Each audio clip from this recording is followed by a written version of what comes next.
Hello दोस्तों, आज अपन take down करेंगे ज़ेब्रोनिक जगबार 9010C जिसमें आपको 140 वाट का RMS आउटपुट मिल रहा है। साथ ही में डॉल्बी ऑडियो सपोर्टेड भी है, ऐसा इनका कहना है। अभी खोल के देखेंगे कि असलियत में डॉल्बी है या नहीं और रियल आउटपुट कितना है। और मैंने अनबॉक्सिंग में बता ही दिया था कि इसमें आपको कितने वॉट का अडेप्टर मिल रहा है, जिसमें आधा सच्चाई तो वहीं पता चल जाता है। लेकिन पूरी सच्चाई जानने के लिए सब्सक्राइबर भाई बोलते हैं कि टेक डाउन करो, तो आज इसका भी टेक डाउन करके देखते हैं। सबसे ज़्यादा डिमांड होता है सबवूफर का, तो पहले इसके सबवूफर को खोलते हैं। इसे खोलना काफ़ी इजी है, नीचे की तरफ अटैच है, सिर्फ 4 स्क्रू खोलना और कुछ मेहनत नहीं करना। 5 इंच का सबवूफर आपको मिल रहा है। सबवूफर का क्वालिटी काफ़ी अच्छा है, बेस्ट क्वालिटी सबवूफर का इस्तेमाल किया है। निकाल के देखे तो इसमें कुछ भी प्रिंटेड नहीं है, कितने वॉट का आउटपुट है कुछ भी प्रिंटेड नहीं है, पूरा खाली कुछ नंबर्स को ही इन्होंने प्रिंट कर रखा है। और इसके साइज़ के अकॉर्डिंग इसमें मैक्सिमम आपको 30 वॉट तक का आउटपुट मिलेगा और नॉर्मली देखा जाए तो 20-25 वॉट तक का ही आउटपुट आपको ये प्रोड्यूस करके देगा इसका सबवूफर। डाइवर के लुक एंड साइज़ के अकॉर्डिंग बोल रहा हूँ। मैग्नेट का साइज़ है अप्रॉक्स 3 इंच, जो कि काफ़ी बड़ा मैग्नेट है।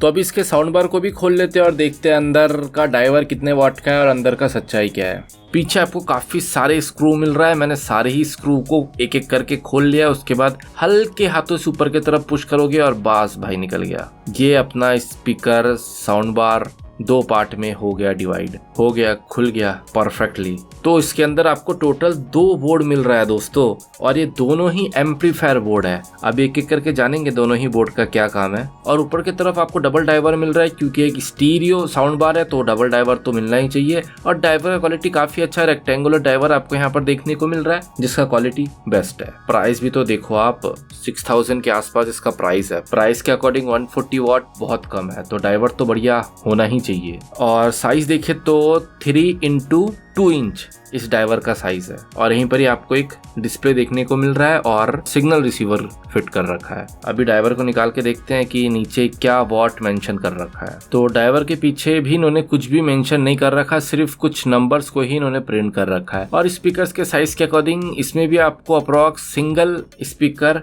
20 वॉट तक का आउटपुट प्रोड्यूस कर सकता है। और इसका रेक्टेंगुलर साइज है तो मे भी थोड़ा ज्यादा करना चाहिए, लेकिन मैग्नेट के साइज के अकॉर्डिंग तो 20 वॉट ही मैक्सिमम आउटपुट लग रहा है इसे देख के। तो और अभी इसके मदरबोर्ड को निकाल के देखते हैं भाई रियल आउटपुट कितना है। और मदरबोर्ड को खोलने के लिए सारे ही पोर्ट को पहले आउट कर लेता हूँ।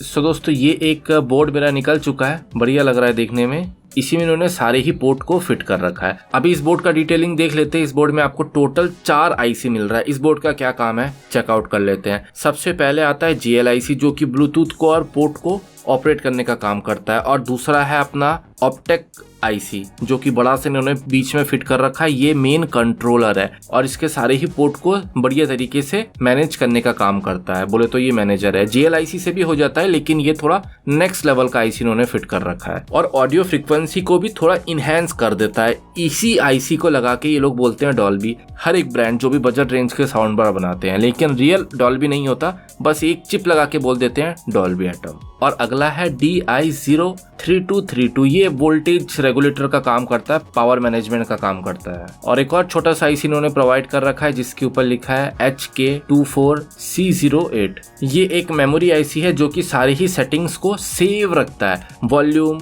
EQ मोड सबको सेव रखता है। बोले तो अगर आप वॉल्यूम 10 पे रख के इसे ऑफ कर दोगे, ऑन करने के बाद 10 ही रहेगा। या फिर अगर आप कोई भी सेटिंग्स करोगे, जैसे बेस को 5 पे रखा, ट्रिबल को 2 पे रखा, ऑफ कर दिया, ऑन करने के बाद यही सेटिंग्स रहता है। यहाँ तक कि अगर आप कोई पेन ड्राइव से सॉन्ग चला रहे हो, चलाते चलाते आप 100 तक पहुंच गए, ऑफ कर दिया, ऑन करने के बाद 100 से ही कंटिन्यू होता है, 1 से नहीं होता। तो इस IC का काम प्रीवियस सेटिंग्स को सेव रखना होता है। इसमें 4 ही IC था, जिसे मैंने एक्सप्लेन कर दिया। और पीछे की तरफ कोई IC नहीं है, पूरा सिंपल है। और अभी सेकंड IC को निकालते हैं। सारे ही पोर्ट को मैंने प्लग आउट कर दिया है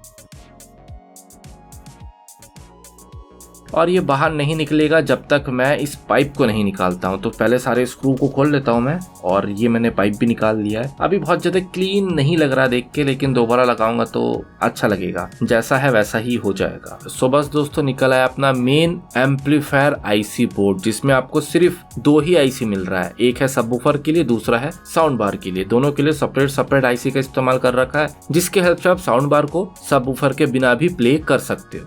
तो 2 स्टीरियो IC इन्होंने फिट कर रखा है, जिसमें से एक का नंबर है NTP 89 628। जब मैंने इसे गूगल में सर्च किया तो इसका डिटेल्स आपके सामने, इसमें आपको सिर्फ 20 + 20 40 वाट का आउटपुट मिल रहा है, रियल आउटपुट। और जो दूसरा आईसी है इसका नंबर है NTP8938, जिसमें आपको 30 + 30 वाट का आउटपुट मिलेगा, टोटल 60 वाट। तो दोनों आईसी को मिला के हो गया टोटल 100 वाट। तो इसमें आपको मैक्स टू मैक्स 100 वाट तक का ही आउटपुट मिलेगा। पता नहीं इन्होंने 140 वाट कैसे लिख दिया। और इसका पावर एडेप्टर तो आप सबको पता ही है, सिर्फ 25 वाट का पावर एडेप्टर इन्होंने दे रखा है, 25 वाट, जो कि काफी ज्यादा कम है। तो दोस्तों अगर आप पावर अडेप्टर के पावर को इंक्रीज करोगे 20 वाट 5 एम्पियर, तो आप इससे मैक्सिमम आउटपुट निकाल सकते हो। लेकिन हाँ, इसके आईसी में कोई हीट सिंक नहीं लगा, तो एक हीट सिंक लगा देना अगर आप इसके पावर को एक्सटेंड करोगे। और मैं इसके पावर अडेप्टर का लिंक डिस्क्रिप्शन में नहीं दूंगा, क्योंकि भाई मैं चाहता हूँ जिन्हें टेक नॉलेज थोड़ा हो वो खुद इसे सर्च करके निकाले,